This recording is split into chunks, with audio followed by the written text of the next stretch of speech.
3, 2, we are live, and good evening to you in USA. What part of USA are you in? I know you're on the Eastern time zone. What city are you in? I'm in Bloomington, Indiana, so that's on the western edge of the Eastern time zone.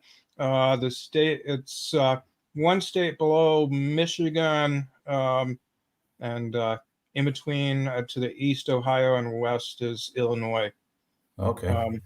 So So fairly, is that north? That's north in USA. yeah.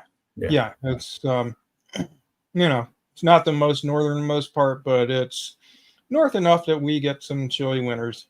I'll bet. Well, Yeah. it's winter here, and today we're doing comparisons. So it's the middle of winter here. Yesterday was 28.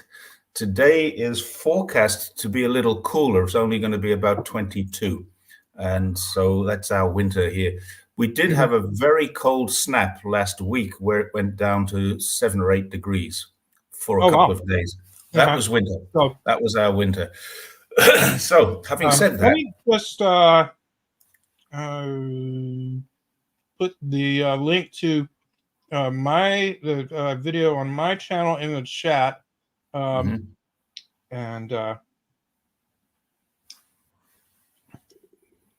you know that we're live now. Yeah, I know. Okay. I was hoping to get to it before. Yeah, I know. I was hoping we'd get to it before we started. But yeah, if folks could. Oh, sorry. I need to turn this off. Yeah, if folks could. I put the link to the stream that we're doing now on my channel in the description. So if people want to, I don't, it doesn't matter where you watch it from perpetually, but if you could just go over there so it records you as having watched it there, that would boost my stats a little bit and help with the YouTube algorithm, so I could get some more traction on my channel. So I just wanted to mention that. Okay. But so yeah, today we're going to talk about life in the U.S. versus life in China, or mainly that. So yeah, I put out a video the other day, and it got for me it did okay. I think it got about 20,000 views, which is nice. If I get more than 10,000 views on a video, I'm pretty happy. Oh yeah, so that's great. That's great. To get up to 20,000 views or thereabouts, I think it was 17, 18,000. So it's on the way. And it was about living under communism. And what it's done is it's created a lot of questions from a lot of people. So what I decided to do, I'll talk to you about a comparison, and I've made 2 more videos about living under communism in China. Now, I think we need to caveat this. China is not technically a communist country. It has the Communist Party of China, the dreaded CCP, as they like to call it, the Communist Party of China, the CPC, and it has a socialist outlook. It follows Marxism, but it follows it with Chinese characteristics, and it follows socialism with Chinese characteristics. And one of those characteristics, surprisingly, is that it has a lot of free economy. And what that does is it creates a lot of millionaires, it creates billionaires. China now has more billionaires than America. And I mean, the point is, or a main point is to bring in foreign investment, which it did spectacularly well and helped China, grow faster than any country in the world has done. But I mean, you can tell a lot about a country by how it treats its rich people, and basically. There's no accountability for rich people here in the United States whatsoever. They can, literally get away with murder. But in China, just recently, some billionaire or another was caught, defrauding somebody or something, and he got the death penalty. He's on death row or whatever they call it in China. And so the way I talk about it is that. In the United States, rich people are in charge. The bourgeoisie, runs the country. That is not true in China. In China, yeah, sure, wealthy people have influence, but the working class, so to speak, is their interests are represented very strongly by the state, which is completely the opposite of the United States, where we working people, the 99%, so to speak, have very little political power. And so that's the distinction between having a socialist government versus a capitalist government. Where I would disagree with you there, Jeff. I would disagree with you. I don't think you can say that. I mean, for sure, America is pure capitalism. It's unfettered capitalism. However, more or less, I would disagree that China is pure socialism. And no, that's not what I'm saying. I think the difference is not about socialism, capitalism. Okay. All right. No, what I'm saying is that in China, the interests of the working class are the main driving force behind government policy. Mm-hmm. So China, has a socialist government that, as we Marxists call it, a dictatorship of the proletariat. It's the lingo from out of Marx. But the economy is, it's in transition. It was much more capitalist in the 90s than it is now, but it's still got a lot of capitalism, and it will probably for several decades to come. But the government serves the interests of the people. Yeah, that's the point. That's the point I was trying to interrupt you with there. It's not about capitalism or socialism. The whole reason for the improvements in China is because the government serves the people. It's democracy. And this is the complete opposite. That's what I would label a socialist government. Okay. Right. So okay. we just did one label. A socialist government is a democratic government, I guess. Right. Yeah. The Constitution does use those words: proletariat of the dictatorship of the proletariat. And how do they manage that? And this is something I've also made a couple of videos about, the democratic process. They have something here called the NPC. Now, the NPC has local, it has community, it has community, county, provincial, and then national. Of course, there's municipalities as well. So Beijing, Shanghai, Chongqing, and Tianjin, the 4 municipalities, all have their own NPC, as well as each province and region has an NPC. And then there's a national NPC.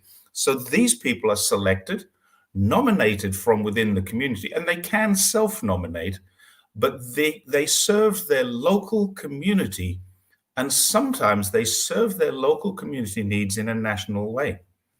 And that's true democracy. The democratic process is local people being able to elect local people. There's no, do you have this in America? Where we call it in Australia, they call them a parachute candidate. They take someone who say, well, let's say right now in Australia, the Labor government are in power. The Labor government has to sit for a by-election. So someone has died, someone resigned, someone got caught doing something wrong, and now that seat is empty. So they have to have a by-election. So they get the candidate who is the best Labor government candidate and put them into that area because it's a Labor area, strong Labor area. So they know that this candidate is likely to be elected, and that is the person they want in their MPs. So this person has absolutely no connection whatsoever. It's called a parachute. They're dropped into the electorate because it's a safe Labor seat. Labor will, the constituents will vote this person in, and then once they're voted in, they become part of the Labor Parliament, but they have no connection to the local community. And there's a huge difference. Do you have the same thing in America? The same thing as what? I'm sorry. The same thing as parachuting somebody in. So if there's a Democrat, a safe Democrat seat, does it always go to a local person, or do they say, well, we want this guy in the Senate, so let's put, or this lady into the Senate by putting them into this seat? And that way they kind of get the easy run in through the system. Or do you have to be local to be elected? Well, I think you can run from outside of your district. I'm not sure exactly what the rules are on that, but yeah, somewhat. Yeah, I guess there was a guy who represented us here in this area who like had a vacation home here or something, and so they let him get away with that. But in any case, I mean, it's all moot because what controls who gets elected here is who's got the most money. So when I ran for Congress back in 2002 with the Green Party. But I didn't have any money, and people hadn't heard of me, so I got like 2% of the vote. And people who win basically they almost always have the most money.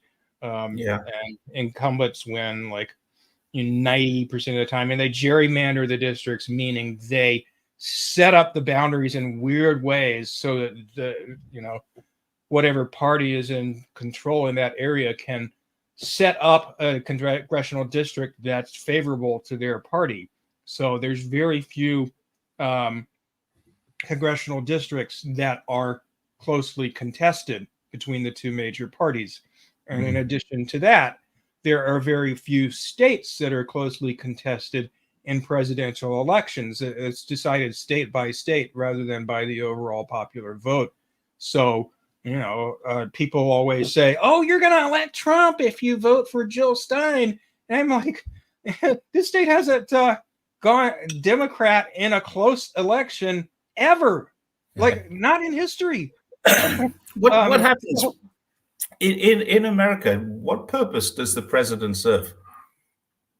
Well, I mean, they're the chief executive of the executive branch of government, so they're the most powerful person in the country, and that's not my question. In the world, but that's not my question. My question is, what purpose do they serve?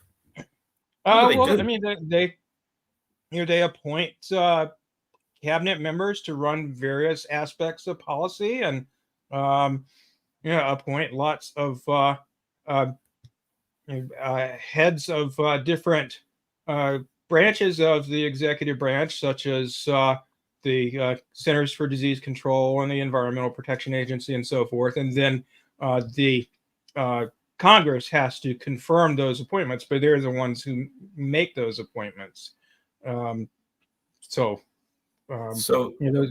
it brings me back to my original question. What does this person sitting at the top do? So let's say this person is appointing, he wants to appoint a friend of his to be the ambassador to China, and Congress says, no, we don't want that person. So so then he says, I want this friend of mine to be a judge on the Supreme Court, and Congress says, no, we don't want that person either.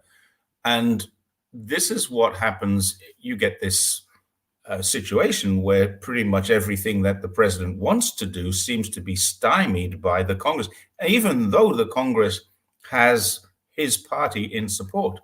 So what does the president actually do? Because quite often when they go into being the president, they come in on some kind of platform. It was MAGA and it was Build Back Better, this kind of thing. Biden came in on Build Back Better. Within a year, it was shelved. There is no Build Back Better. It was shelved because his own party wouldn't allow it to happen. So what purpose does this leader serve if he got elected on the basis of saying, this is what I'm going to do? And Barack Obama got in on the basis of bringing peace to the world, and look where we are now. This is what I mean. Every single thing they come into power, and I'm not talking about breaking election promises. I'm talking about a complete shift from what they said they were going to be elected to do.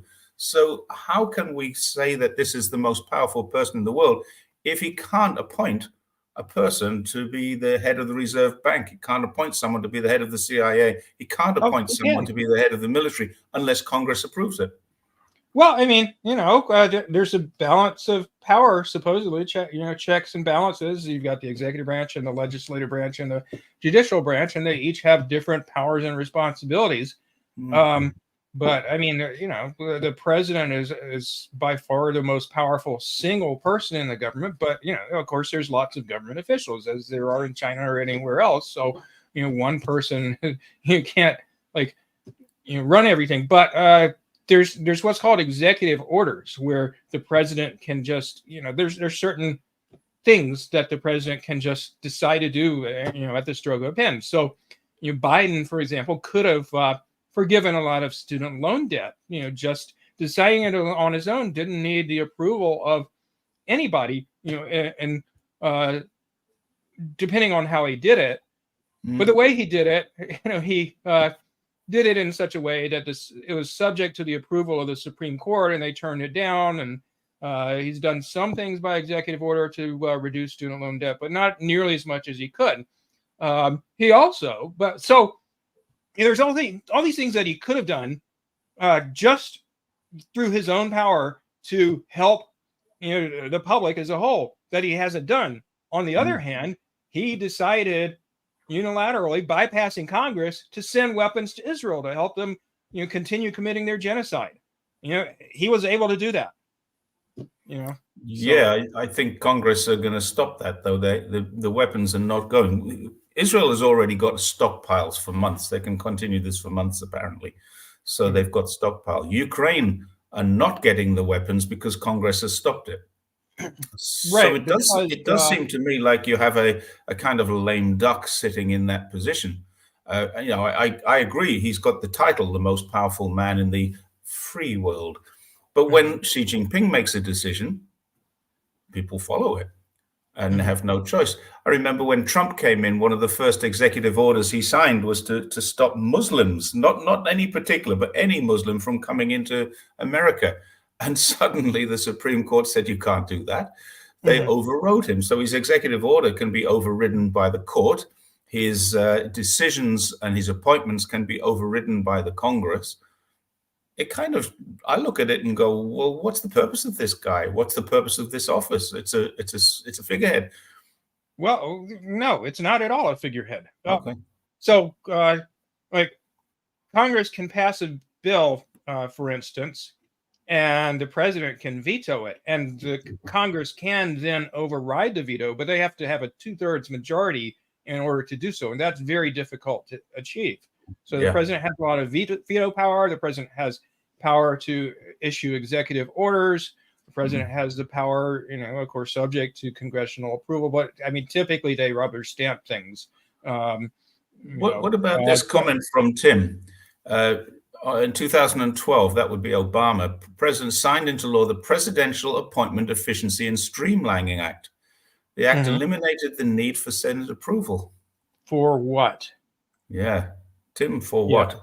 I'm not sure. Yeah, I'm not familiar with that act, but some things the president is able to do without congressional approval. Many things he's not able to do without congressional approval. But I mean, especially if the Congress is the same party as the president, and the president is not too far out there from what the mainstream of his party wants, he's able to do a lot. Executive orders. That's what I was. Well, this was my point. Every executive order that is somewhat controversial that I've seen so far seems to get overturned by. No. Executive orders cannot be overturned. No. What happened when Trump came to power? First thing he did was sign an executive order to say no more Muslims allowed into America until we sorted this issue out. I'm not sure if it was an executive order or not. I'd have to look that up. But I mean, there are maybe I'm misunderstanding it. That can't be overridden. Okay, there's this one. The executive order is pretty much dictatorship. Right. So there we have it.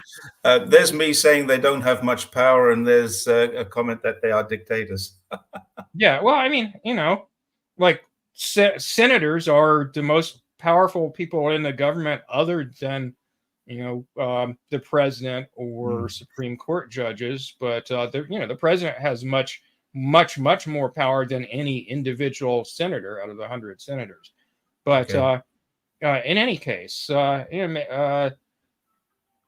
I think we've explored this topic pretty well. Why don't we talk about some different aspects of life in China that you talked about? Let's go back to that. Compared to the United States. I just wanted to answer this one. I don't know the answer to that. Maybe Hung Tuai has blocked you. This is Steve, who also lives, I think, in Zhongshan.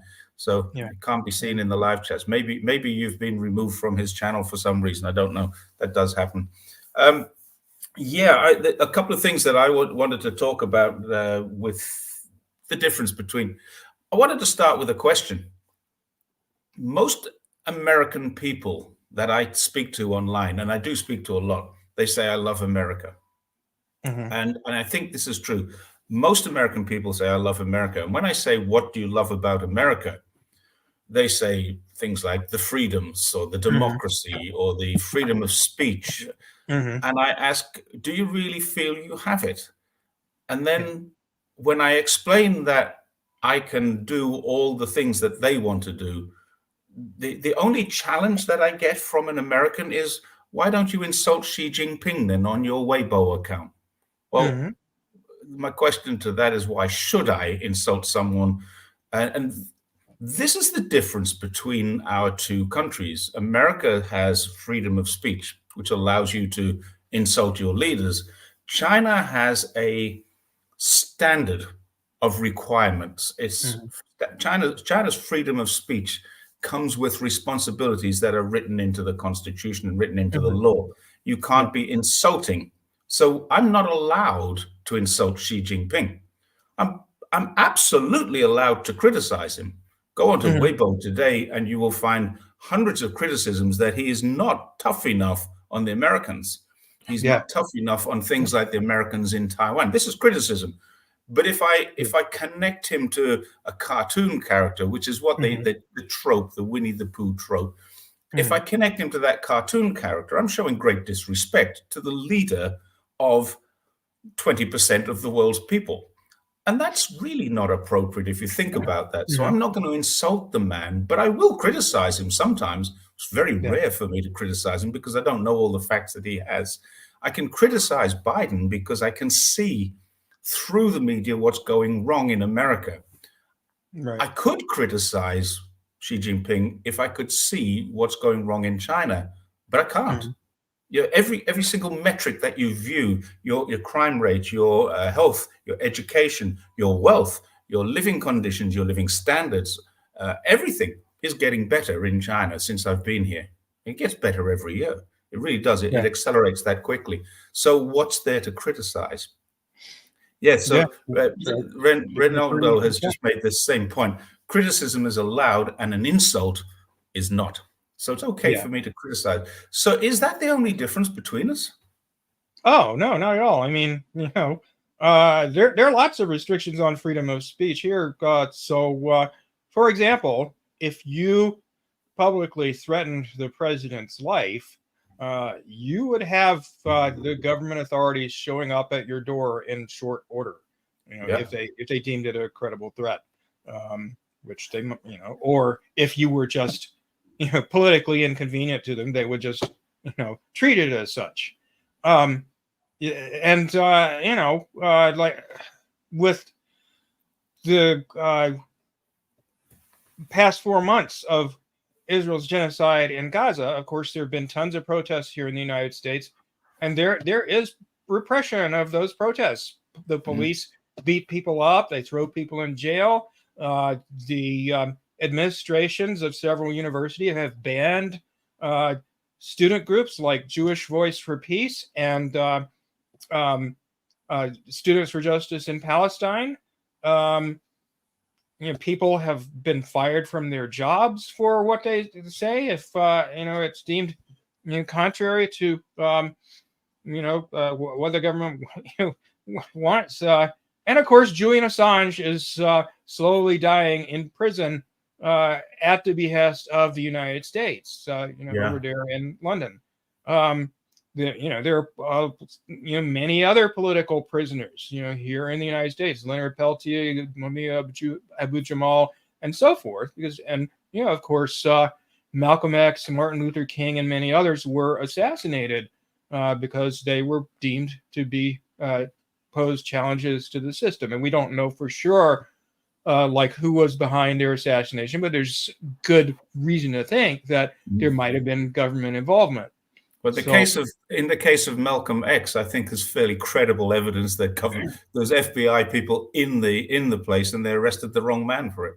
I think it's fairly credible evidence that the FBI were involved in that. Yeah, and of course, I mean, we could also compare the media in the two countries in terms of freedoms. So certainly there are things that you're not allowed to say in Chinese media, or it's not allowed to go any, it's not allowed to go viral or whatever if they think. Can you give me an example of something that you believe we're not allowed to say because I write for Chinese media, but give me an example of something you think we're not allowed to say in Chinese media.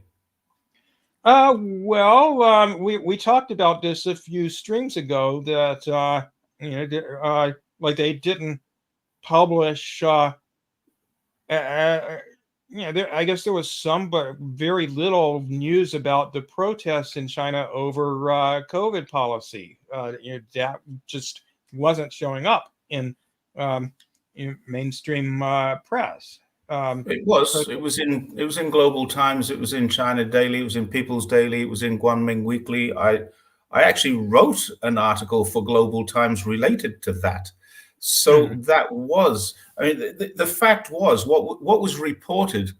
In fact, there was a girl who was actually arrested as a result of her personal protests, and she's known in the West as a civilian journalist or public journalist, whatever they call a vlogger.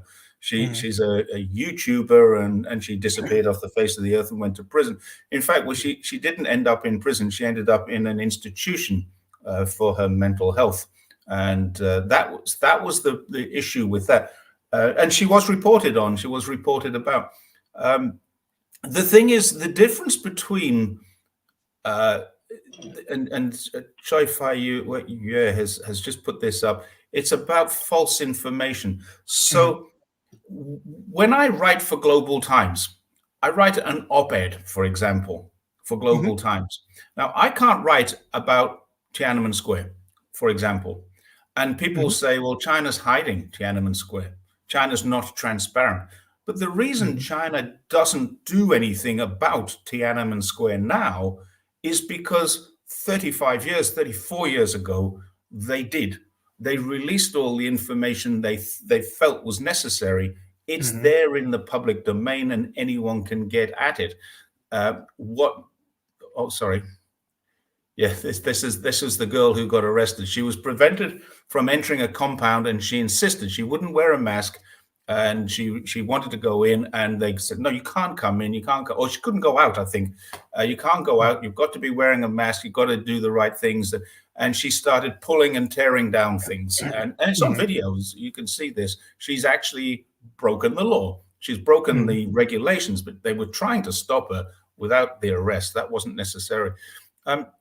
So anyway, so let's say the Tiananmen Square thing is completely gone. It's history. And China says, well, there's no need to rehash this. Personally, I wish they would. I wish they'd revisit it, build a memorial, put all the names of all the people that died, and said, yeah, every year on the 4th of June, we should say sorry to these people, because it was a big mistake. It was a mishandled protest. When was the last time that happened in China? Yeah, that's the point. Somebody made an interesting comment here that I think kind of sums up what the restrictions are. Let's see, I'm not sure how to do this. Donat Wu, fake narratives may cause public disorder and therefore are not allowed in China. Yeah, so for instance, the claims of RFK Jr. and tons and tons of other Americans that vaccines are dangerous and ineffective, and viruses don't cause AIDS, and certain drugs for treating AIDS are actually killing people and not AIDS. He says all kinds of batshit stuff.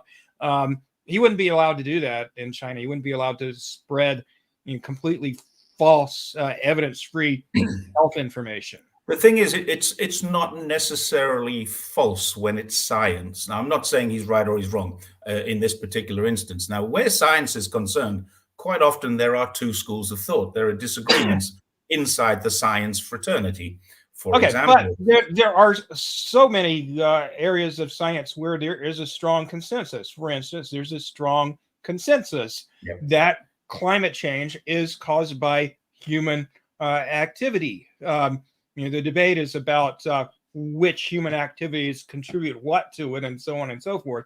There's scientific consensus, for instance, that generally speaking, the vast majority of vaccines are, effective for,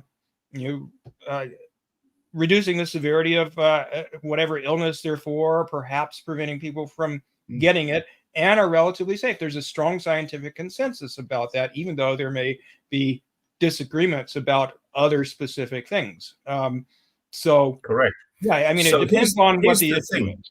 In America, your media allows this speculation around the fringe elements, and that creates this public disorder. So when, as Donat is saying here, the fake narrative, it's not necessarily fake.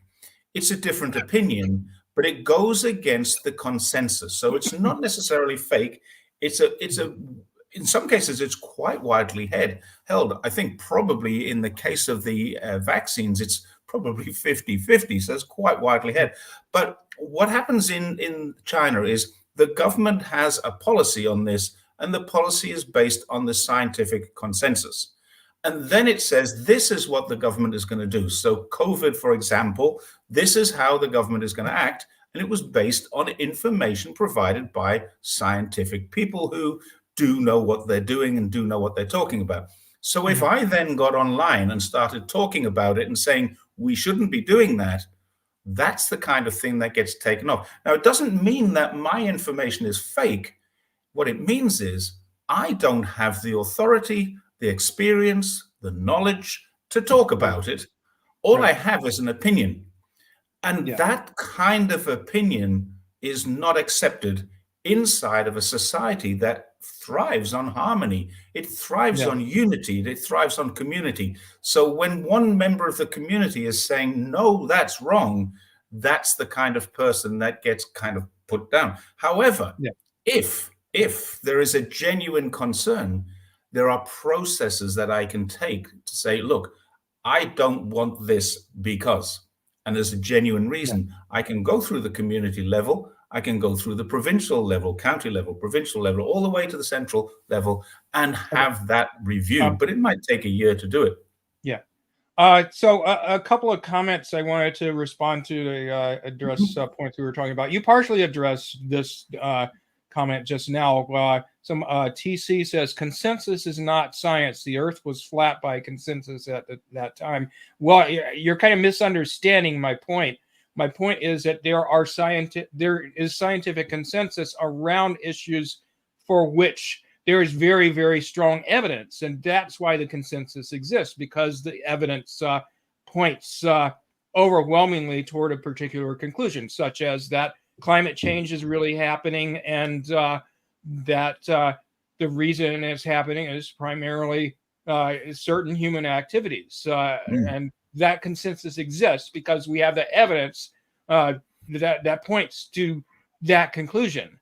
So anyway, and then the other comment, somebody mentions Seymour Fact says the U.S. hides the truth. Russian Navalny that died is portrayed as a freedom fighter, but he's been known to make hate comments in the past.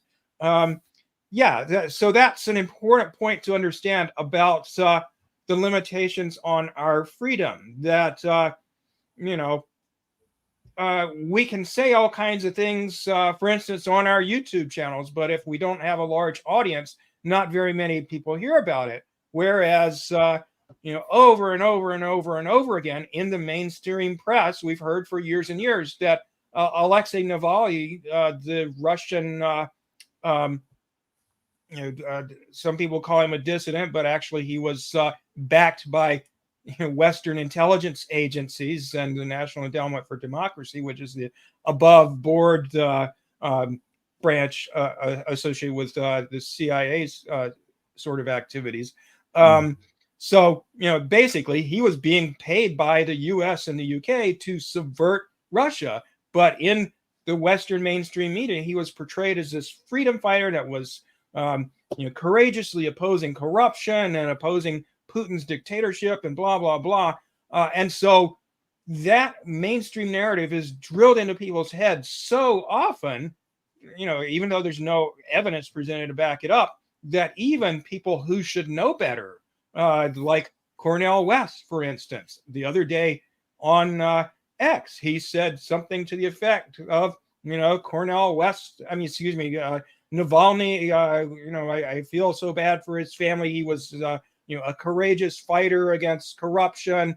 He was a political prisoner like Mubina Abu-Jamal and Leonard Peltier, et cetera. And, those of us who follow foreign affairs closely were very angry and upset at him saying that because, it was just very misinformed because obviously he got his information from the mainstream media. If he followed independent media more closely, he would know who the hell Navalny actually was. And he doesn't. And if he wants to be elected president of the United States, he should have known better than that. Yeah. Or maybe he's following the populist route and he knows, populist route. He knows what he knows, but he knows that if he says this out loud, it's like saying, China's not a threat to America. If he says that out loud, he's lose all the support of the millions of people who think China is a threat to America. Well, so it's following that. Like, I think he would probably get away with challenging that. But if he says something like what he said about Navalny, he's undermining his base. He's undermining support from his base by saying something so blatantly misinformed. One of the interesting things I saw on that after Navalny's death was Stella Assange. In fact, we follow each other. Yeah. Stella Assange follows me. And she came out with a comment saying he was a brave freedom fighter. And she got ratioed in the comments. Stella, have you been kidnapped or something?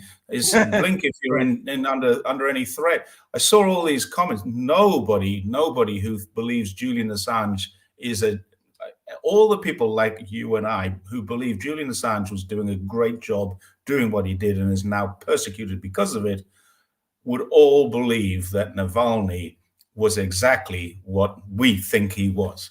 And it seems very strange that Stella came out with that. And I'm wondering if she was misinformed by someone, quite deliberately perhaps. Mm-hmm. She should look into her support group and see who it was who suggested she put that out, because it looks like she's got a mole inside of her support group. Well, people just don't necessarily follow certain political or just issues in general that they may not know very much about. And given that they don't know very much about something, they should keep their damn mouth shut about it until they learn something about it. But people do that. So it's very easy to kind of fall into that if you're not making a diligent effort to keep up with everything. Okay, so let's move off. Let's move off freedom of speech. What else do you love about America? What do I love about America? Yeah. Well, in terms of political things, we have a tradition going back to the very beginning of the country of people fighting for justice, and that's the only way we've ever achieved anything worthwhile, whether it be freeing the slaves or civil rights or social security and other welfare programs and so on and so forth. The working class has been able to some extent through challenging and disrupting the status quo to push through some significant social reforms. Whereas, of course, in China, they had a revolution. They overthrew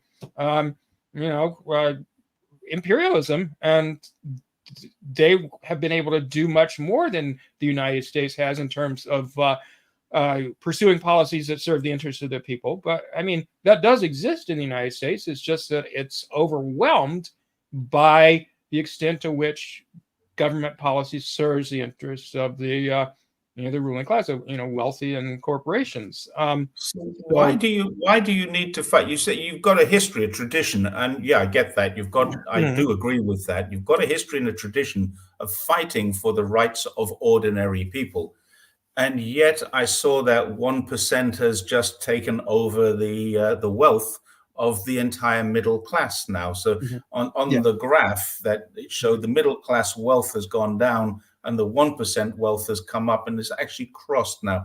So we're getting to the point now where 1% of your country has 80% or thereabouts of your entire wealth. Right. Or is heading towards that target anyway. Yeah. Well, I mean, there are so many ways in which that comes about. So just to give you one example, we've got taxes coming up in about a month and a half now.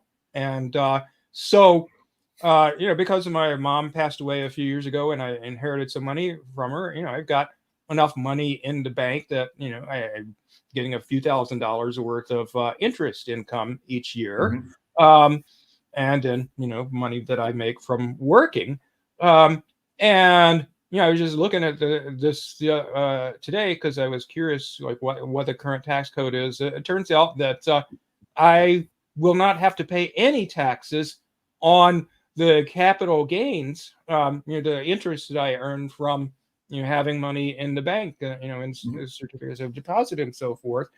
And, the typical rate is about 15% for that.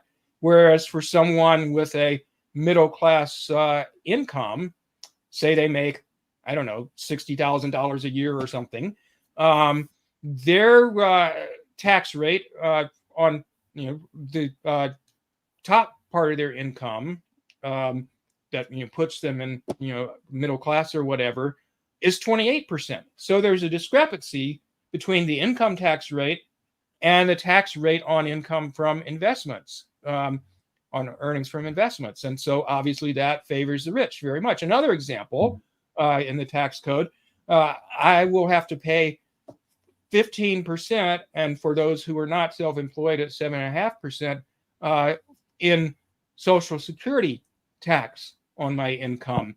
But above a certain income levels, I think it might be something like $100,000 now. Beyond that amount of money, what you make beyond that, you don't have to pay Social Security tax on it. So the tax code is one example of how the system is very, very rigged in favor of the wealthy. And the reason it got that way is because they got the political power. They buy the politicians. What do you get for your taxes? That's another good point about how the U.S. is very different than China. We are sending billions and billions of dollars to Israel to commit genocide. That's our tax dollars paying for the worst atrocities probably this century. And we have no control over that. And then overall, something like $1 trillion, if you add up both the official defense budget and all the other military expenditures, is being spent on the military every year. So that's like more than 50% of discretionary spending. Discretionary spending being things other than like Medicare and social welfare. I was a little surprised. I saw, and this probably will surprise a lot of people. I'm very good at putting these "did you know" into conversations. But what surprised me recently, I found out that Social Security was the largest. I thought military was the largest expenditure that the US government has, but it's actually Social Security. Yeah. Then I looked a little deeper at it and I found something different. The military payments come from your tax. Social Security payments, which are by far, they're double the military payments, they all come from your contributions. So you're making Social Security payments and you're getting something back when you retire or when you're sick or when you're whatever the reasoning is. So If you get disabled, you get Social Security. If you have more children, you get Social Security. And when you retire, you get Social Security. So you're making that payment as a contribution. This is not your tax. So the largest, it's a tax, of course, but it's not an income tax. It's a contribution. Yeah, of course it's a tax, but they call it a contribution. In the West, in Australia and the UK, we call it Social Security contributions. And then there's your income tax, and then there's your property tax, and then there's your sales tax, and then there's your inheritance tax, and then I could go on like this for ages with taxes and different taxes. And the fact is, we don't have that in China. Right. They have Social Security, for sure. Mm-hmm. I bought an apartment. The apartment I'm sitting in now doesn't look like my green screen. I could move it and show you. I bought an apartment and I pay property tax on it. When you buy an apartment, you pay 1.5% tax to the government. I have this apartment now for 70 years. It's mine. The building on it belongs to me or belongs to my wife, actually. It belongs to us for 70 years. So I'm 65 years old, so this is not a big deal. Mm-hmm. Apart from that 1.5% tax, that's it. That's it. That's the only tax I will pay in the next 5 years. Wow. I'm over 60 years. We even get taxed on our Social Security benefits after we retire. I'm over 65, and men over 60 and women over 55 move out of the tax system. We can continue work and stay in the tax system, but when we officially retire, and as a foreigner, I'm basically forced into retirement at the age of 60. There are ways to avoid that, but I don't have those ways. So I was forced to retire, and I was actually I was in the middle of my 58th year when my contract expired with the organization I was with, and I didn't really want to work for them anymore. So from age of 58, I have not had a job. I haven't paid any tax. And I do get paid income, but it's usually from overseas because I do contract work for overseas organizations. And that's quite legitimate inside of China. But because I'm over 60, I don't fit into the tax system. The government cannot pay me. No employer in China can pay me because I'm not in the tax system. But by the same token, whatever I earn is tax-free. Now, that doesn't mean that you can't earn anything. There are ways to do it. For me, my money comes from overseas. But I don't pay tax because I'm over 60. I don't pay rates. My apartment is completely rate-free. The government doesn't own the land. The people of China own the land that my apartment sits on. Mm-hmm. So the government, I own the building that I live in, or the part of the building because it's an apartment. The bricks and the mortar and everything else is mine. But the land that it's on. Now, what happens at the end of 70 years? People say, well, you have to give it back. No, you don't. Because if my family is still living here, they just go to the government, pay an administrative fee. It's a few thousand RMB. And then they get the next 70 years if this apartment is still standing. Now, if someone wants to knock this apartment down and build something, they have to pay me or the people living here. If it's my children, it wouldn't be my children because my daughter's in Australia and she's never going to live here. And my wife doesn't have children. So we don't have anyone to give it to. So when we pass away, we will have lived here for as long as we've lived here, totally rent-free, tax-free, maintenance-free. Apart from what we do, we don't have to pay anybody to live here. It's as simple as that. Now, we have electricity, we have gas, and we have water. And we have telephone. I don't have a TV, so I don't have to buy Netflix or anything like that. So I'm living here, and I've got another apartment as well, which we haven't sold yet. It is completely, totally, and absolutely free. The other apartment, because we don't have to pay standing charge for the electricity.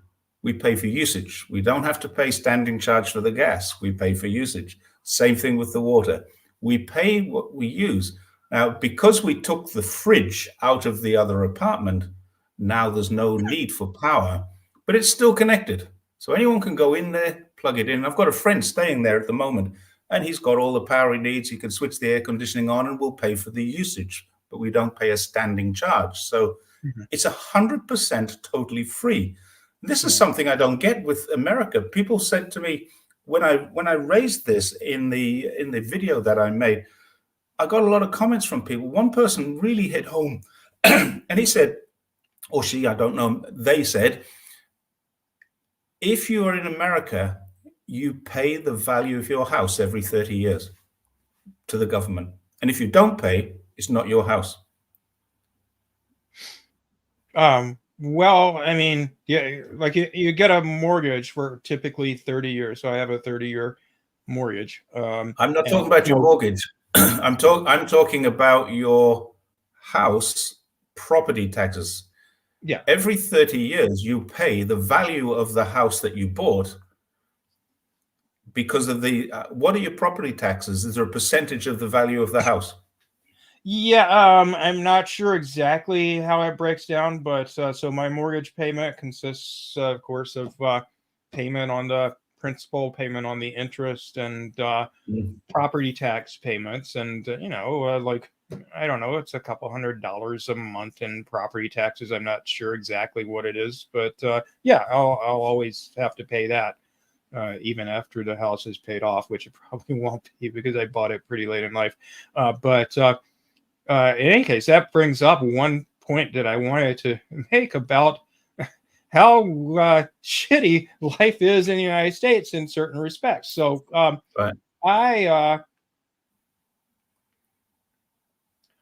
Let's see, where is it?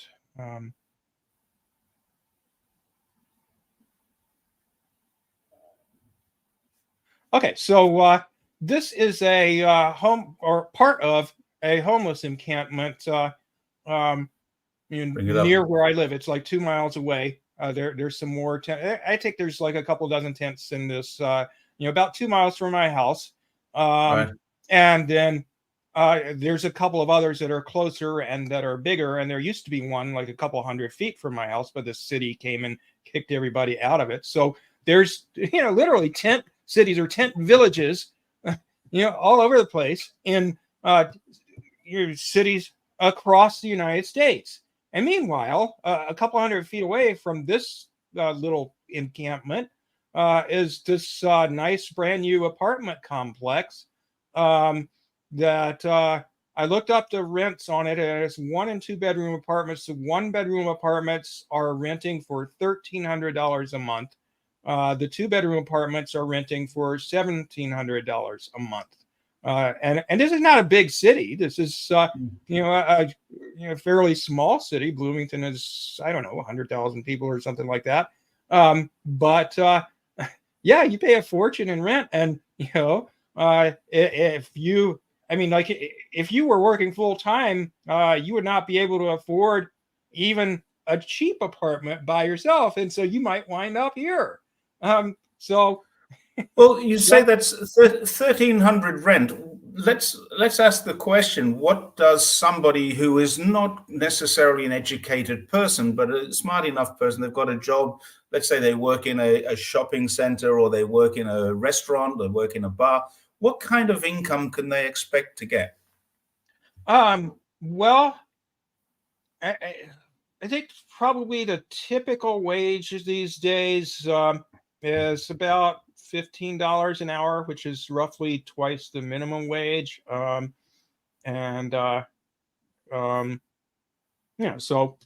do the math on most that. Most people work like 40 hours a week. Is that $2,500 a month, maybe? Let's see, what would it be? Yeah, about $2,500 a month. So yeah, there's no way you could afford, even a 1 bedroom apartment like that when I was just showing you by yourself. That would take up half of your income. So they say you're at income stress if your living accommodation is 60%, and for most people in Australia right now, it's over 60% of their income. Wow. Yeah. I mean, it's supposed to be, you're supposed to not pay more than about a third of your income in rent or mortgage, or otherwise you're considered to be struggling financially. And food prices are just crazy here now too. They didn't used to be But I'd say I pay probably a couple $100 a week on groceries. It's just crazy.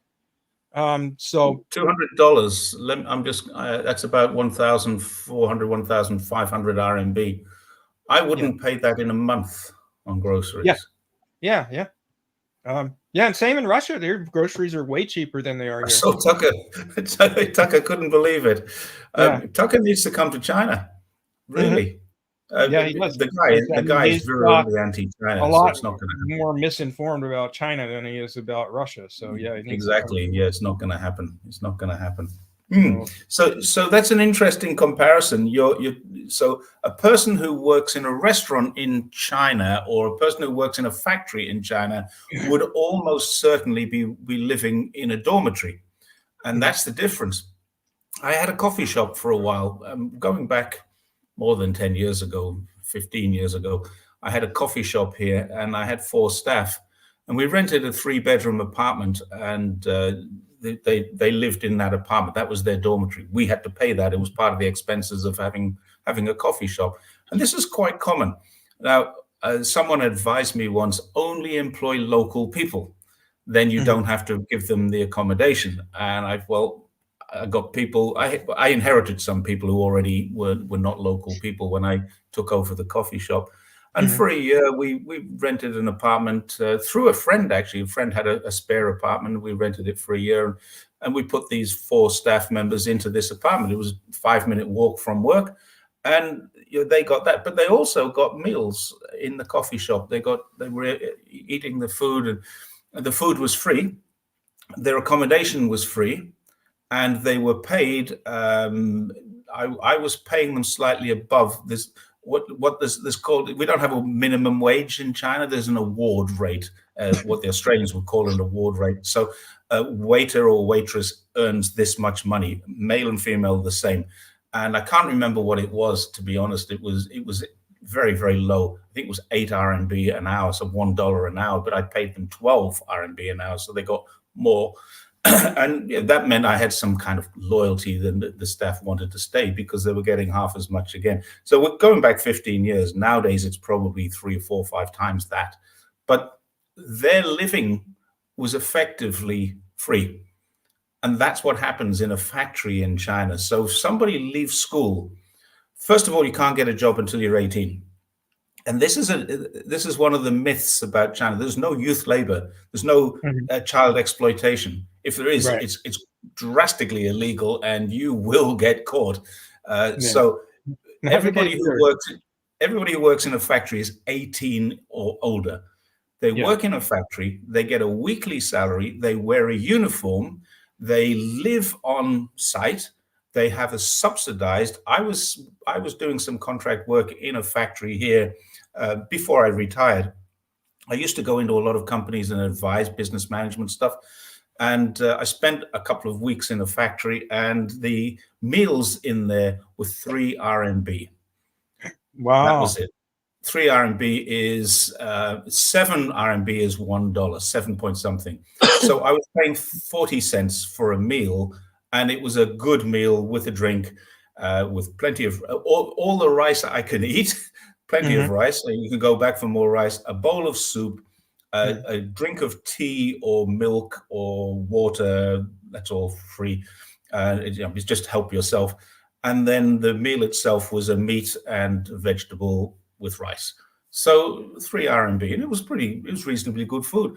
So the company was subsidizing that, of course, and that's the difference. So what happens to a factory worker there who earns, and people say, oh, but they're only earning $700 a month or something like that. Well, maybe that's true, but they're saving $600 a month off it. And they're quite capable of doing that if they choose. Now, of course, you see them with their flash mobile phones, and they're wearing their Donald Trump sneakers or whatever, and then they're spending their money. But the older people are saving it. The more mature ones are saving it, and they're buying houses. This is trickle down. This is how trickle down really works. They're buying houses in the hometown because they don't come from Zhongshan, where I live. They come from somewhere else, Hubei, Hunan, Changsha, in Hunan, or Sichuan, or Gansu. They come from another province or another region. And they're working here, living here, saving here, and spending at home. Yeah. And that's the way it works. Yeah, speaking of that, F. Lou mentions in the comments, I heard they said most Americans don't have savings of more than $400. I don't know what the exact figure is, but basically that's true. That's the majority of Americans don't have enough savings to be able to afford a $500 emergency. So most Americans aren't able to save for retirement, basically. But doesn't your Social Security cover your retirement? No, it's nowhere near enough to cover retirement. Unless you make a lot of money, and then you're fine, and you'll have a private retirement too. But yeah, Social Security is not a great living,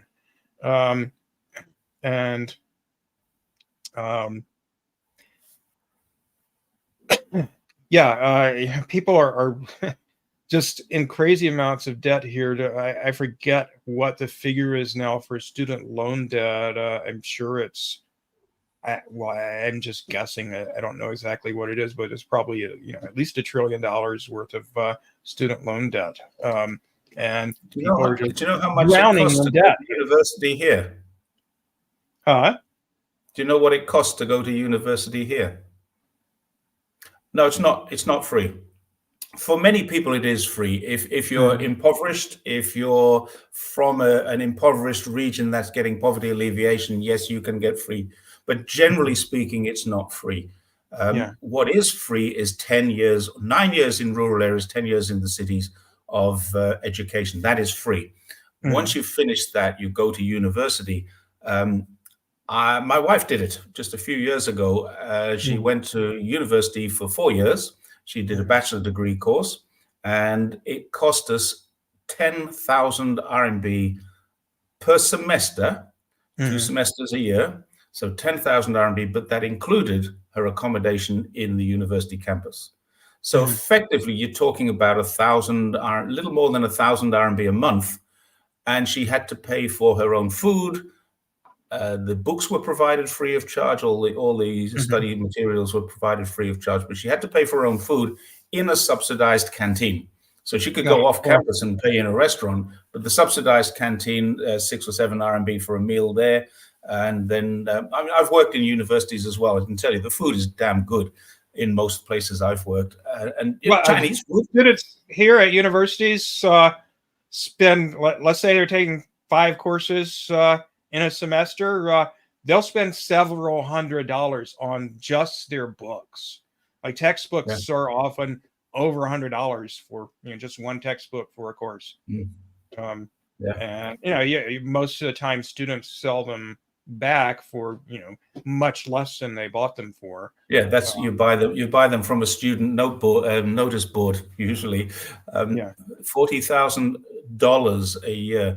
10,000 RMB is tuition, Seymour, or overall? Because there's a lot of universities now, the upper echelon of private universities that are like 70,000 a year just for tuition.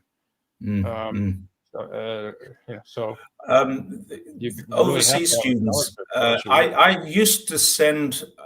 There's an exam called the IELTS exam, the International English Language Testing System, and I was an IELTS examiner for a couple of years. And as a result of that, I did a lot of private training, private tuition, which I don't do anymore. But I used to send a lot of students, or help a lot of students to get overseas. I never sent them anywhere, but I would help them to get overseas. You need to have this IELTS score before you can get a visa to go overseas, or before you're accepted into a university. Most of the time, universities will give you what's called a conditional invitation. So you get a letter which says you're invited to join our university, but you need to have this, this, and this. And the IELTS score is one. So I would see literally thousands of students in my working career here. I've seen thousands of students, and the fees they were paying were things like 400,000 or 500,000 RMB a year, 500,000 RMB a year to go across to America, or Canada, or UK, or Australia to study. So yeah, it's a lot of money, and Chinese people can afford it, which is interesting. Or Yeah. a lot. Yeah. Yeah. Well, So I mean, Seymour says this is a public university. You know, one thing about the U.S.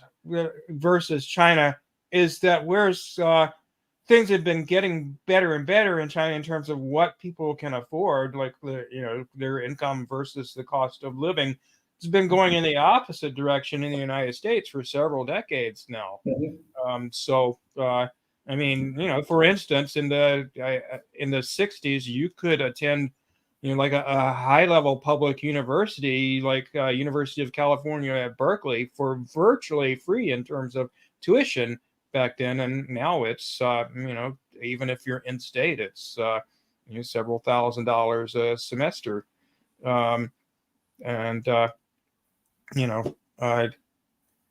like people just can't afford all the different things you have to afford. So you have to choose. Okay, if I have a serious medical condition, I may have to choose between getting my medicine and getting enough food, or paying all the bills and so forth. It's just, I mean, something like 500,000 people a year go bankrupt in the United States from medical debt. 435,000 was the last figure I saw. Yeah. And I remember it because I was like, wow, stunning. Yeah. Medical debts. This is an interesting comment from Kevin. There has been an increase. Another statistic that I found recently, in a 10-year period from 2011 to 2021, during that decade, 2011 to 2020, China built more universities, more new universities than the UK has of universities. Now, I don't know the number now, but just in the city where I live in Zhongshan, and this is verifiable facts. I live in a city called Zhongshan. It's the home of Sun Yat-sen, the first president of China, the leader of the KMT back in the day, the guy who basically created the Republic of China. And this is his birthplace. But it doesn't get any special treatment. It's actually in the Greater Bay Area. It's the poorest of the cities that are part of this Greater Bay Area. It may not be the poorest, but it's certainly the cheapest and easiest to live along the Pearl River. It's very, very easygoing city, not a rich city. They have built 3 universities and 2 vocational training colleges in the 20 years I've lived here. 3 universities and 2 vocational training colleges are new in the 20 years I've lived here. Now, I don't know how that compares with anywhere else in the world, but I find that pretty impressive. Yeah, very much so. In contrast to that, Gaza now has 0 universities, no thanks to Israel. Well, there you go. Newly built universities, 1,300. Wow. Yeah. And somebody was commenting about how expensive their health insurance is. Over $1,000 a month insurance premiums. That's nearly $2,000 a month. Well, actually, he further elaborates and says the premiums are $14,000, and then the deductible, meaning the part that of your expenses that you have to pay out of pocket in a given year, is $8,000. Okay. I can't afford health insurance right now. I have no health insurance. If I did purchase health insurance, like the minimum I'd be paying, it's probably $500 a month, and with that, I would have that policy would have like a $10,000 deductible, meaning that other than certain expenses that are covered no matter what, like routine office visits, let's say, if I have major medical expenses, then like the first $10,000 of it I would have to pay for myself out of my own pocket, even though I'm already paying a premium every month. So I can't afford insurance. My partner has insurance. She has Medicaid because she's not making a significant income, so she's eligible for Medicaid. So she has insurance. It's not great insurance, but she has it. I don't. and I won't till I'm 65. When I'm 65, I'll be able to get Medicare. Okay. I don't have health insurance. I did when I worked. It was part of the job. Every person who has a job, every person who has employment gets health insurance. Now, there are exceptions to that in China, and that's the gig workers, but there's getting less and less gig workers as more and more of them move into full-time work. So that's another improvement. You're going the opposite way, more and more gig workers and less full-time. So we're kind of reversing each other. But generally speaking, if you have a job, you have health insurance. And it's done differently here. It's not very well developed. What actually happens here is that people pay a premium every month from their salary. It's like a social security contribution. And that premium is saved for you. So I worked for one organization for 3 years here in Zhongshan, and then I moved to Guangzhou to work for another organization. I didn't move myself. My job was in Guangzhou, and that meant that I had to close, because I'm a foreigner. If I was not a foreigner, I could transfer all of this. But as a foreigner, it's a little more awkward. So I closed my account and I reopened an account in Guangzhou. And this was all done by the Human Resources Department. I didn't physically do anything apart from go and sign a piece of paper. But when I closed my Zhongshan account, I got 32,000 RMB cash back, because that's my contributions. Now, that would have covered pretty much everything except a life-threatening illness. It would have covered appendicitis. It would have covered all kinds of things like these. If I broke a leg, I'd be covered. I had enough money. If I was in a car crash, and as long as I wasn't seriously injured, all my basic necessities would have been covered with that. So what I did was I put that into a bank account and left it there. And then I did the same thing, working a couple of years in Guangzhou. And when I left there, it was basically my retirement. I added that to the bank account. So those two things are sitting in the bank account, and I've got a little bit more that I've put away. Now, health expenses here are much, much cheaper. And the best guide to this is talking to someone like Lee Barrett. Lee Barrett of Barrett channel on YouTube. He got cancer. And he's made no secret about this. He's gone live and talked about it. He's talked about it with me in live streams. But he also made a couple of videos about his treatment and what happened to him. He had a 5-hour operation. He had chemotherapy. He had radiation therapy. He's had all sorts of things. And the entire bill, everything, was under 20,000 British pounds, so about 30,000 US dollars. Now, what that means is, we can really get better. Or, I mean, I've basically said, if I need to have that kind of treatment, I would be looking at that and saying, well, what's the prognosis? If the prognosis is less than 50-50, then I'll probably just say, okay, let's manage my way out of here, rather than spend all that money just to keep me alive an extra few months or a few years. But I mean, well, that's a decision we haven't had to make yet. So for me, this has been a really interesting experience, because I've put aside enough money to cover almost everything, except major life-threatening diseases or major life-threatening injuries. Now, the other thing about, if it's an injury, if I'm in a car accident, if it's not my fault, the driver of the car is going to pay my bill. So that's his problem or her problem, not my problem. Although, of course, there's all sorts of things there, and the police do get involved in those things rather than insurance companies. So there's a lot. Yeah, I'm just going to put this up. Lee Barrett is healthy now. I spoke to him less than a month ago, or about a month ago, and we're going to meet again in another month to talk about his driving experience. He's just bought an electric car, EV. So he is healthy now. He went through a very difficult time. He had cancer. He went through chemotherapy that didn't work. He was faced with options, and he took the 5-hour operation. Then after the operation, he went to radiotherapy and more chemotherapy. And it's 2 years ago now, and he's healthy. So it worked. So that's why. Yeah, I mean, if you have a life-threatening major illness like advanced cancer, I mean, you could easily be talking upwards of $1 million on your total health care costs. The interesting thing about Lee's situation, had he been in the UK, he probably would have got it all for free, but he might have had to wait a year or 2 years for it. Who knows what his situation would be like in 1 or 2 years? Had he been in America, it would have been a financial disaster. But because he was in China, it's hard. I mean, how do you find 120,000 RMB? I think it was 180,000, something like that. It's a lot of money to find. But what most people do, and I've got perfect examples of this, most people in China have savings just for that situation if they don't have the coverage. So that helps. So if I'd only worked for those 3 years for that company and I got the same cancer, the 30,000 that I got back would have been enough to cover the first 30,000 of treatment, and then I'd have to find money for the rest of it.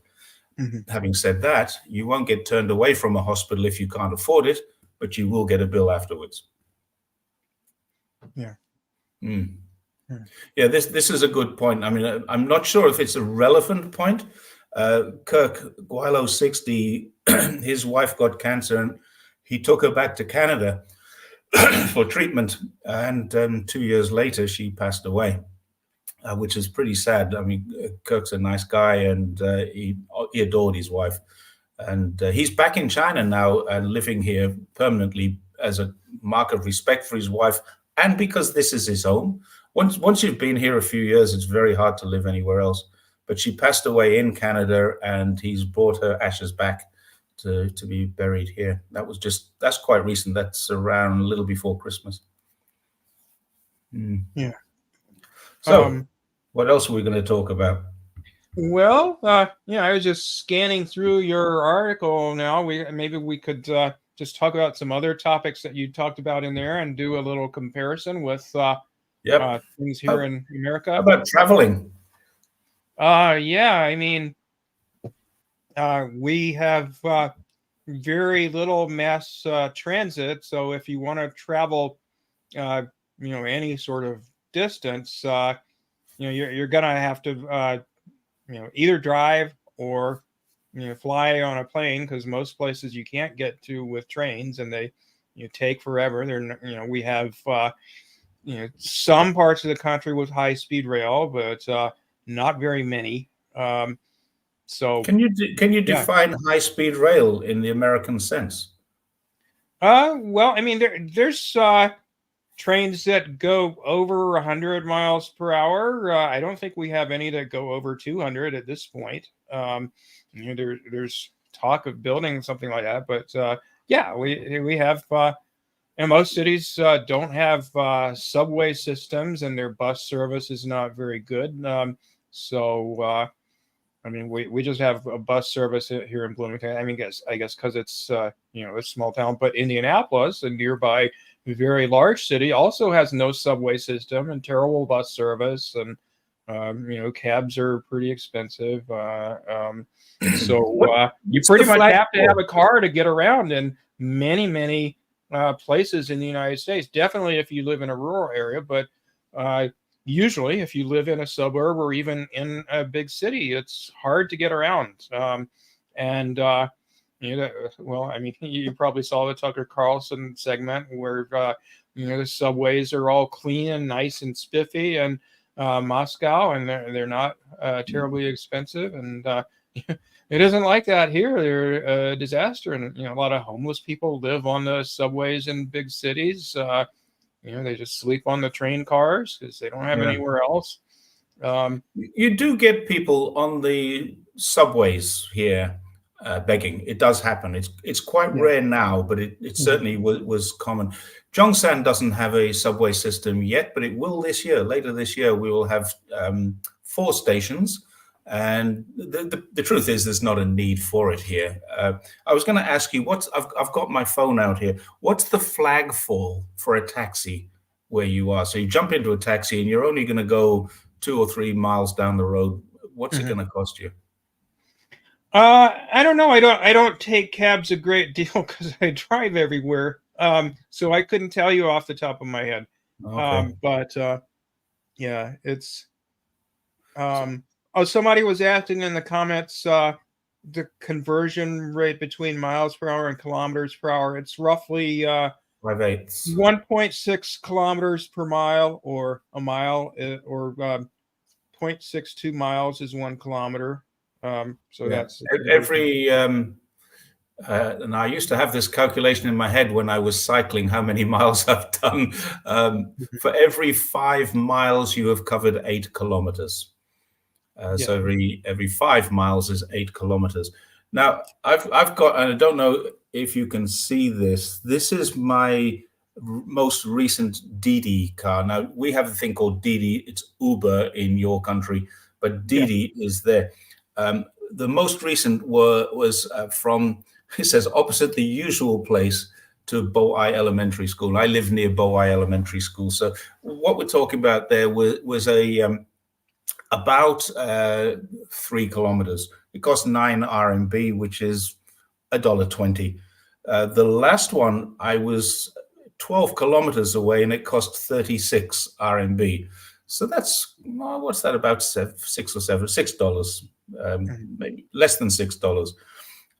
The one before that was on the way to the same place, was 45. Now, I don't have a car, so I just use Didi. The 45 RMB to go to this place that's 12 kilometers away, and 36 RMB to come back. More traffic on the way there because we were going there at dinner time. So we had dinner at this restaurant, which is 12. A friend of mine owns the restaurant, so 12 kilometers away. It cost me 45, which is $7. Approximately $7, and 36 to come home, which is $6. Now in the UK, and how far was that? About 12 kilometers, probably about 8 miles.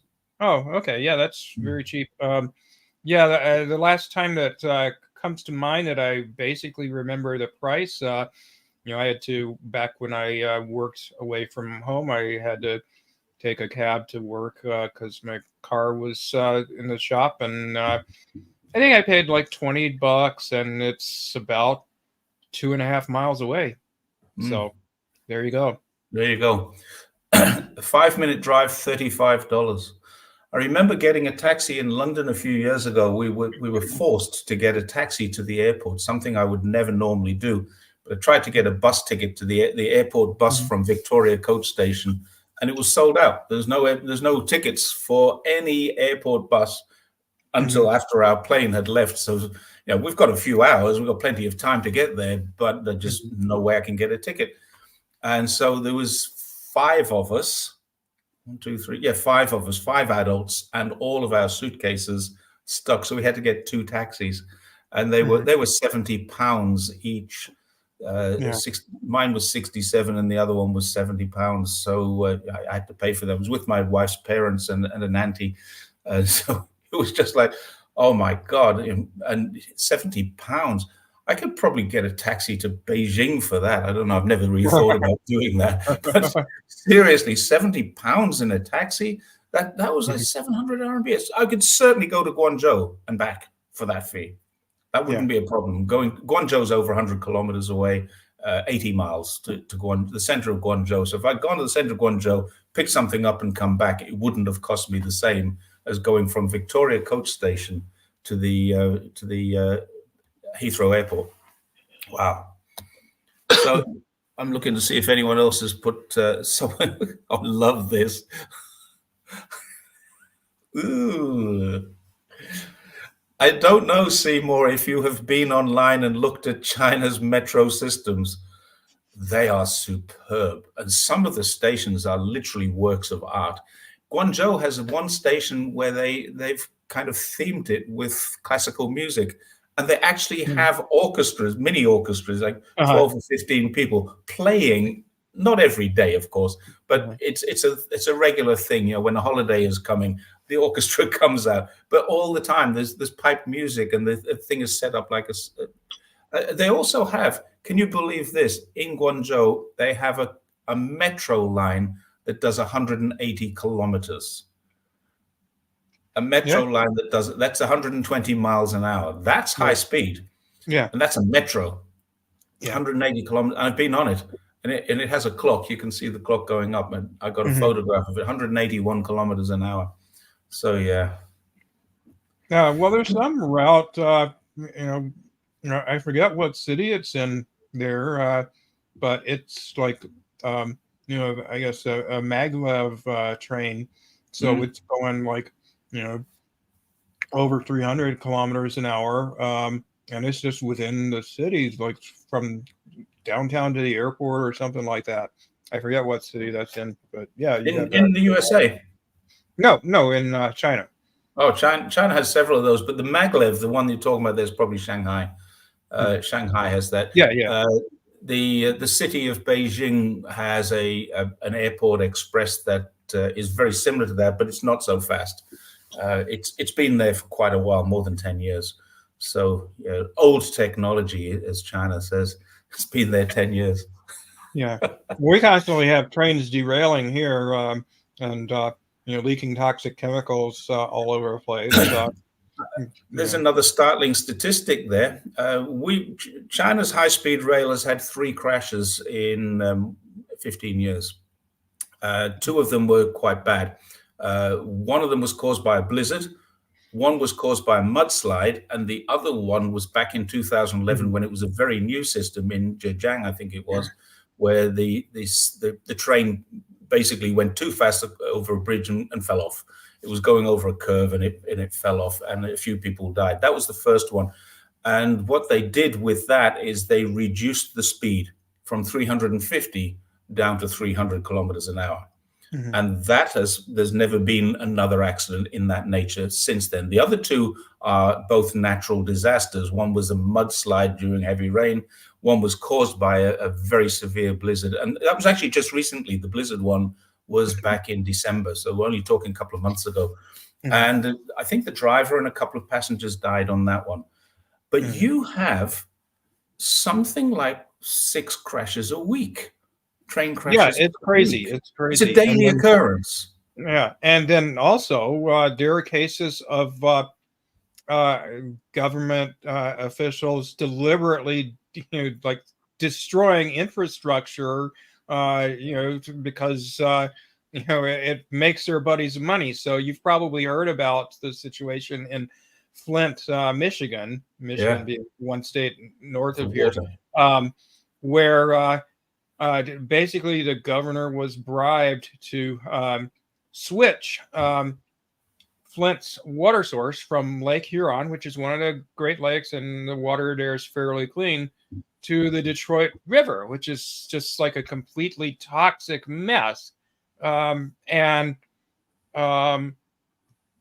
forget exactly what they got out of it for doing that, but basically they were making money off of switching the source of the water, and because this water was so toxic, it corroded the pipes, which are still lead in many parts of the city. So they have just lead poisoning everywhere, and all poisoning with all kinds of other stuff. And the government has never put up sufficient funds to come anywhere near fixing the situation. They so people are still suffering horrible health problems there.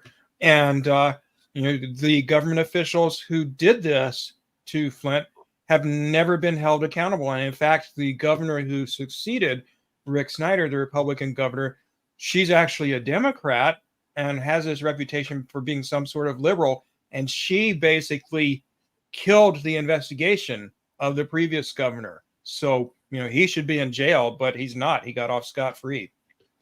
Wow. That wouldn't happen in China. No. They just he'd probably be dead. They'd probably, the thing is, unless people die, they don't give the death sentence usually. I mean, it's unusual that it'll be done for a financial crime. But if people die as a result of their negligence, then the death penalty is usually imposed. But the death penalty is almost always, for this kind of crime, it's almost always imposed with a suspended sentence. So that means you serve 2 years as a good prisoner, a model prisoner. At the end of 2 years, a decision is usually made to commute your death sentence. Now they executed a couple just a month or so ago who, this was a handsome young couple, good-looking boy, good-looking girl, and he was married to someone else, but she wouldn't divorce him because they had 2 children. So in order to get the divorce, they threw the 2 children out of the window of their multi-story apartment and said they fell. They didn't fall. They were thrown. In order for this guy to get a divorce, to be with this pretty girl, he killed his 2 children, and they got executed, both of them.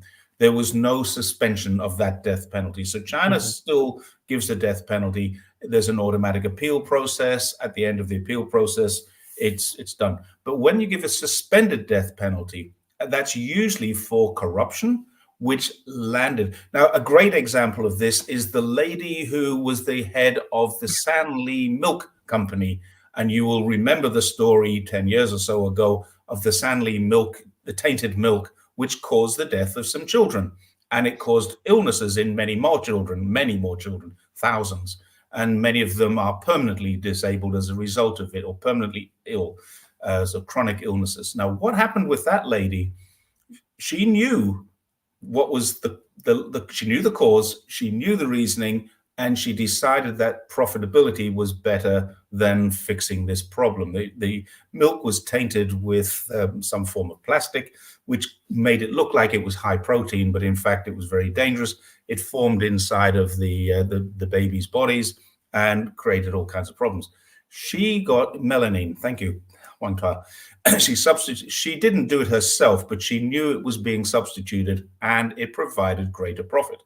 So she profited from this, her company profited from this, and she was given the death penalty. 2 years later, it was commuted to life in prison, and she has now served 9 years of that. So life in prison is 9 years in China. In the West, it can be 12 years or 20 years, depending on where you are. But life in prison usually doesn't mean you die in prison. In her case, I believe this month, February this month, is her time to be released. Her earliest date. Now, that will be subject to her behavior. It'll be subject to a lot of other things, but she can be released now or any time now. And probably we'll see that in the media soon. She's released from prison, having done, it was in 2008, but the penalty, she was a long time coming to trial. And then there was the 2 year of the suspension and then the 9 years. So 11 years in prison. That's the penalty that she paid for the crime that she committed. So I'm not sure if that's going to be a good thing or a bad thing for the community if she's released, but maybe they'll just do it quietly. I don't know, but it's about now that it's due. So that's what happens with criminals who are corrupt and somebody dies as a result of it. Did you see what happened in Nangsha in Guangzhou yesterday? This is actually just up the river from us. A boat hit a bridge, a ship hit a bridge. Part of the bridge collapsed, and at least 3 are dead. I think 3 more are missing. Last time I looked, it was last night when I looked at this. There's 3 dead and 3 still missing. And the captain of that ship, I'm sure, will get the same thing, a suspended death penalty, if he's proven to be negligent. Now, if something happened to his steering and he couldn't control it, that's not the same thing. But if that happened because someone didn't do their maintenance job, that's a crime. So there's all they look into all sorts of it. Yeah. Yeah. Speaking of crime, we've talked about this before, but we have much worse problems with crime here in the United States than you do there. So, it is, I mean, it's not safe for a woman to go out by herself at night. A lot of times here in the United States, most sexual assaults happen, between people who know each other, but there's a few percent that are by strangers. So, if you're a woman, you do have to be very careful. And my understanding is that's not really the case in China. You were mentioning in your article that it was very rare for you to hear about like a burglary, for example. And, it doesn't happen that often, but, several times in my life, I've had stuff stolen from me, and most people have. Of course, about the homicide rate here in the United States. It's ridiculously high. Tens of thousands of people a year are murdered, or manslaughter or whatever. Because we basically let anybody who wants, more or less, get hold of a gun, And can I put that into a little perspective for you? I wrote an article about a year, maybe 2 years ago now, about the differences in our murder rates. And I came up with this stunning statistic. You're 75 times more likely to be killed on your way to a New Orleans jazz club than you are on your way to a Beijing opera. That's a context. New Orleans is one of the worst. It's not the worst, but I was trying to find some kind of context to put this into. New Orleans has a 75 in every 100,000 people get killed. And Beijing has 0.5 in every 100,000. And Beijing's a capital city, so less than 1 in 100,000 people every year get murdered in Beijing. I honestly cannot remember a murder in Zhongshan. I can't remember one. I'm sure there's been one, and I read the media. When something happens, we hear about it. It's not like they don't tell us. It's not that it's not being advertised or promoted or told about. It's all over the media when something happens, and I can't remember one. It's as simple as that. Burglary, I've never had one. I've never been burgled. Currently, I'm sitting in a room full of camera equipment, and I have no bars or grills on this window because I have no fear. I've good secure windows and locks on them, but they'd have to smash my window to get in. But I have no fear that that's likely to happen. I mean, I don't worry about it that much, but I've lived in this house for about 20 years, and I've had, I think, 3 occasions where, like, once somebody took stuff out of my car, and once they stole stuff out of the shed, and I had a bike stolen that I had sitting outside. So, it happens. And another, one criminal issue that's gotten a lot of attention of late in the United States, because it's become a progressively worse and worse problem, is drug trafficking. With predominantly these days, the problem is opiates. So we've gone from something like, 10,000 a year or something like that of people dying of overdoses or other drug-related issues in the United States, like a couple of decades ago, to now it's about 100,000 a year, largely because of opiate overdoses. And typically, my understanding is the way it comes about is that people think they're buying heroin, but it's actually laced with fentanyl, which is like I think it's like 100 times more potent than heroin. And I guess drug dealers have switched to using fentanyl a lot, or smuggling fentanyl a lot of times, because it is so much more potent, and therefore it's a lot harder to catch when you smuggle it, because it just takes up less space.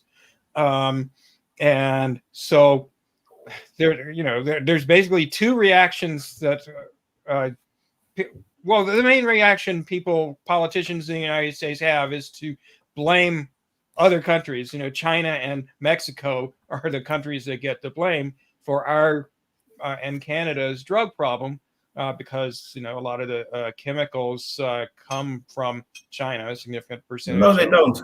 No, they don't. Some of them, yes. But and then they are shipped into the United States from Mexico. But Mexico does not have a significant opiate problem, even though that's where it's being, the problem is society. There's no question about that. It's not supply, it's demand. That's the problem. There's always going to be a supply when there's a demand. People don't know what they're getting. So they think they're getting like cocaine, and it has fentanyl in it or something. And the other thing that is kind of a diversionary tactic is that I lost my train of thought. Damn it! I hate when that happens. Talk about fentanyl coming in from China, and I can assure you, it's not happening. Not the drug itself, but not even the precursors. You know what China did? This is a little-known fact. China worked with the DEA for several years. Oh yeah, there was a DEA office in Guangzhou. And what they did when America came to China and said, we have this problem and this situation is being caused because the precursors are coming from China, China pretty much immediately, certainly within a very short period of time, they controlled and restricted that drug. So all of the chemicals that make up fentanyl are in China controlled. Fentanyl itself is controlled. You cannot get it unless you are an authorized buyer. Now, are there illegal things going on? Perhaps. But what China has done is clamp down. Working with the DEA, it's clamped down on stopping them. There is no way now that there is an industrial rate of production of those chemicals inside of China, I assure you, because what they're doing, they've captured them, they've executed several, they have an American in prison here in Guangdong, and the Americans can't say a word about this. There's an American citizen inside of a prison in Guangdong. He says he's innocent. The DEA gave the information to the Chinese police. So if he's innocent, there's nothing his mum says he's innocent. There's nothing the American government can do because the Chinese government arrested this person and put him in prison. They actually gave him a suspended death sentence. So that was 3 or 4 years ago. This was during this period of time. I can assure you there is there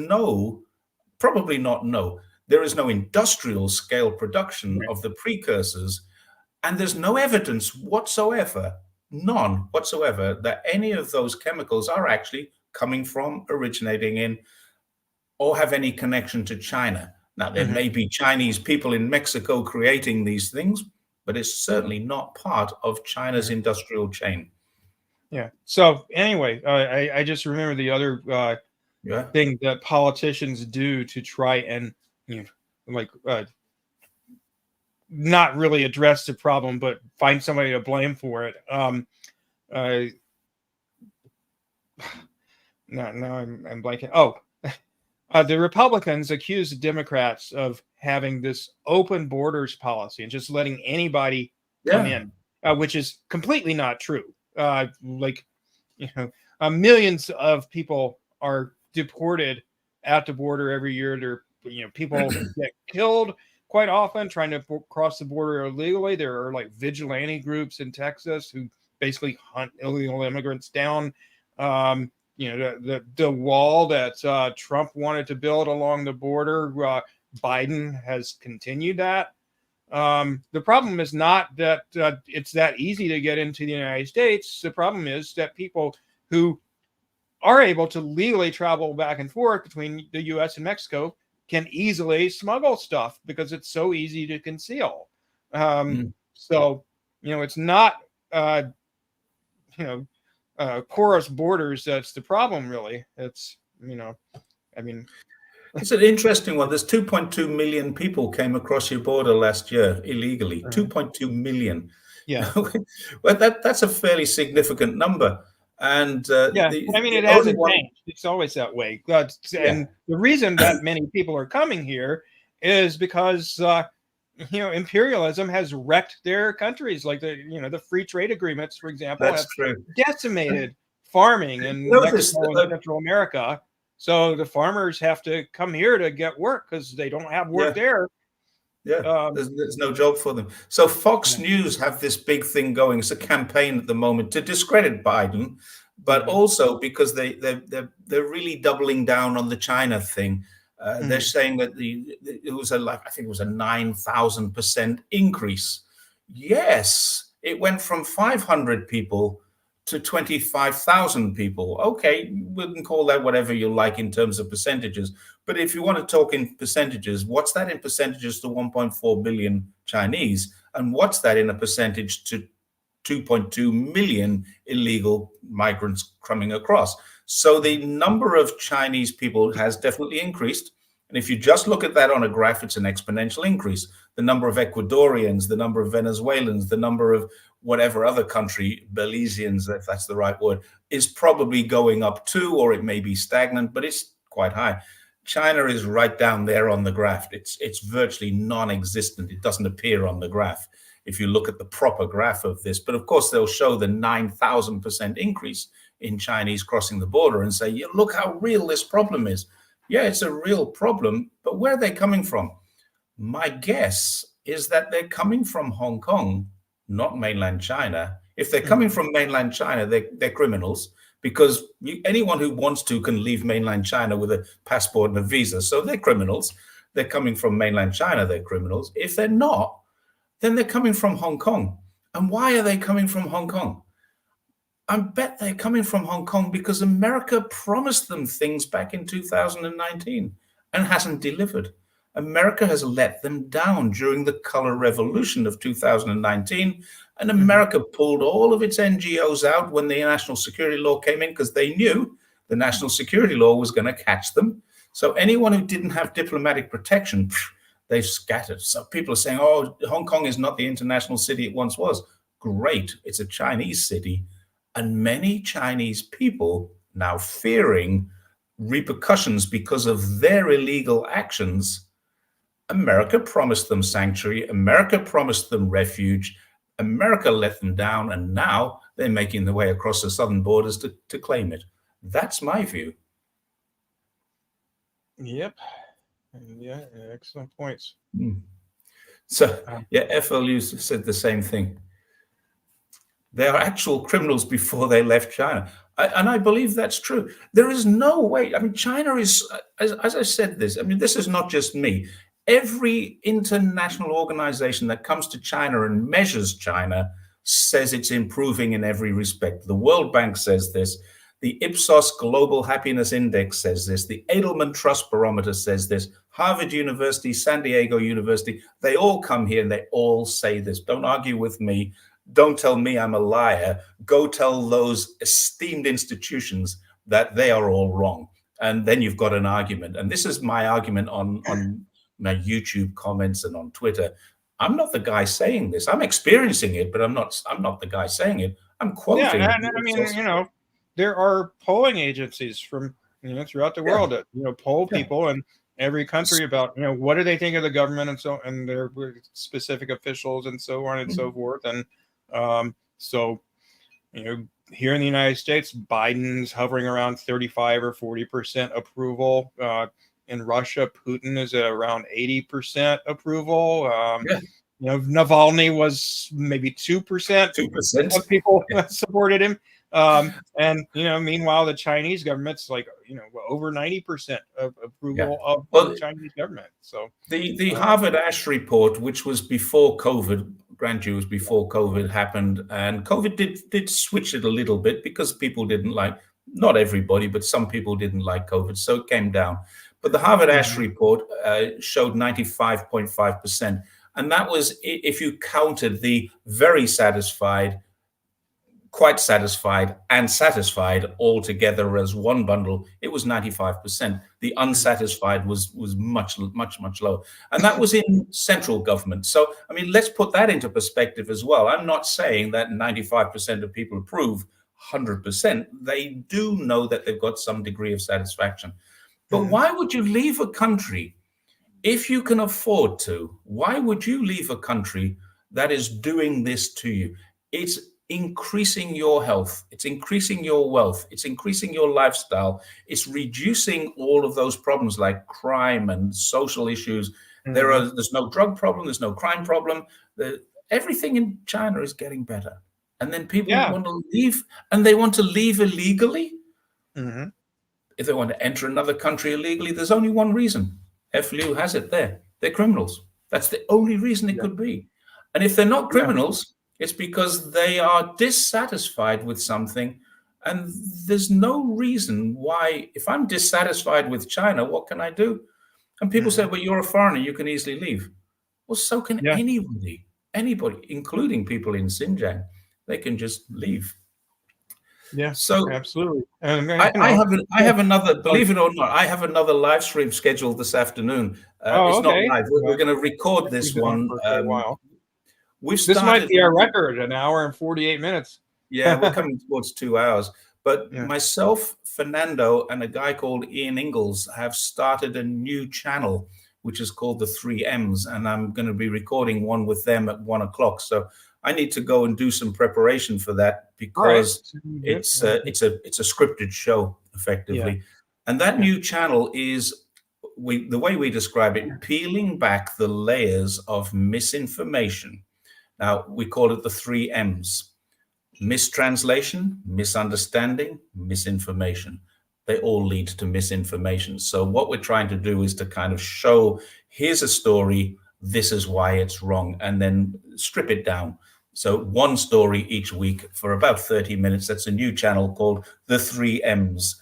There's lots of 3 M's in YouTube. So if people want to find it, they might have to look for the 3 M's Jerry Gray or something like that, or the 3 M's China. And even then, maybe you won't find it too easily. But it's just called, I think it's called 3Ms.social. Let me put that up. 3Ms.social. And it's Fernando, it's myself, and a guy called Ian Ingalls who works in Hainan. He works for Hainan TV, actually. 3Ms.social. So that's our social media.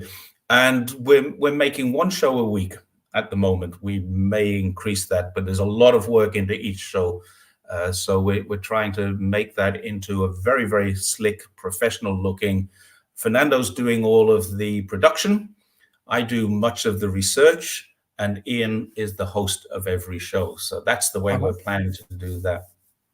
Yeah, it's pretty good. Oh, okay. Pretty well, good as system. long as we're advertising stuff, I just want to remind everybody that my channel is YouTube, youtube.com @TheBitterPill, all one word. And please go to the live section tab on my channel and look up this video and give me a like and maybe click on it. So, what's your channel name? Having watched it for a little bit, so I can get the boost in the algorithm. If you're not already watching it on my channel, and let's put your channel name up. It's The Bitter Pill, right? Yes. One word? Yeah. Just The Bitter Pill? Yeah. Nothing else. Okay. Oh, there you've put it up too. Yeah. I'm at Something's Lefty happening. Vegan I can't show this. X. And I also wanted to mention a couple of people you should try to have on at some point. There's a fellow I just had on my show a couple of weeks ago that you may have heard about, Jose Vega, who has really gotten quite a reputation for himself, disrupting the public events of major politicians like AOC and his local congressman, Richie Torres, and various others. And he is now running for Congress against Richie Torres, who's like, the congressperson for Jose's district, the poorest congressional district in the United States. But he doesn't do anything for his district. He's all about Israel. Like, he's one of the highest paid Congress people by AIPAC, the American Israeli Public Affairs Committee, the Israeli government's lobby in the United States. And so anyway, Jose is running against good old corrupt warmonger Richie. And he's very interesting to talk to. And also, actually, he was just in China recently. He was there for a couple of weeks, and I talked with him quite a bit about what he saw there. Another person who now lives in China that you also might have heard about is Ben Norton, who I interviewed Ben 2 weeks ago. Oh, awesome! I'll have to look that up. Yeah, Ben's great. Great chat with him. We had some technical difficulties with sound, and I ended up interrupting him a couple of times, which I was trying not to do because but I thought he'd finished, and so I started the next, and then he came back again. So it was a little difficult, but and I'm going to get Ben on again. Ben and I are becoming friends. There's a couple of people like Ben. He's in Beijing now, but Jose Vega I'll certainly look into. And Jose Vega. Vega. VEGA. So someone else has said Carl Zah. Carl and I have done it. It's not spelled like that, but I know ZHA. Yeah, Carl and I have done. Carl was one of the very first people back in my early days on YouTube to interview me.